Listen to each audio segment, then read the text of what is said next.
আজ শুক্রবার 14 মার্চ 2025, 29 ফাল্গুন 1431 বঙ্গাব্দ, 13 রমজান 1446 হিজরি। জানিয়ে দেব আজকের দৈনিক ইত্তেফাক পত্রিকার শিরোনামগুলো। অনেক কষ্ট নিয়ে চলে গেল ছোট্ট আসিয়া, গভীর শোক প্রকাশ করে দ্রুত বিচারের নির্দেশ প্রধান উপদেষ্টার।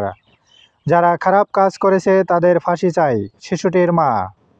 জাতিসংঘ মহাসচিব গুতেরেস ঢাকায়, রোহিঙ্গাদের সঙ্গে ইফতার করবেন আজ। উপদেষ্টা পরিষদের বৈঠক, আগামী বছরই এলডিসি থেকে উত্তরণের সিদ্ধান্ত চূড়ান্ত। ইউক্রেন যুদ্ধের অবসান হচ্ছে, জেলেনস্কির পর যুদ্ধবিরতির প্রস্তাব মানলেন পুতিনও। ক্ষোভ আর অশ্রুতে শেষ বিদায়, সেনাবাহিনীর হেলিকপ্টারের মাধ্যমে নেওয়া হলো মরদেহ। জানা যায় মানুষের ঢল, ধর্ষকের বাড়িতে আগুন। স্বরাষ্ট্র উপদেষ্টার অপসারণের দাবিতে ঢাবিতে মিছিল।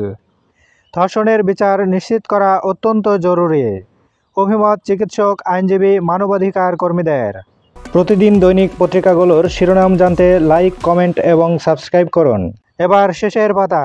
হাসপাতাল থেকেই রেকর্ড গড়লেন পোপ, ক্যাথলিক চার্চের প্রধান হিসেবে 12 বছর পূর্ণ করলেন।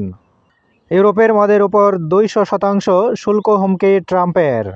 অসৎ উপায় অবলম্বন করায় জাতীয় বিশ্ববিদ্যালয়ের 3 শতাধিক পরীক্ষার্থীদের বিভিন্ন মেয়াদে শাস্তি।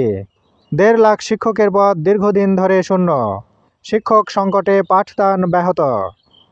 মতামত দিয়েছে 7টি দল, সময় চেয়েছে বিএনপি সহ 16 দল। আগামী সপ্তাহে আলোচনা শুরু করবে জাতীয় ঐকমত্য কমিশন। রামপারে ঘের দখল, চলছে চাঁদাবাজি, প্রতিবাদ করায় অনেকেই বাড়িছাড়া। আন্তর্জাতিক নদী রক্ষা দিবস আজ, বেশিরভাগ নদী রুগ্ন অবস্থায় বেঁচে আছে। বিদেশি ফলের বাজার চড়া, প্রভাব পড়ছে ইফতারিতে।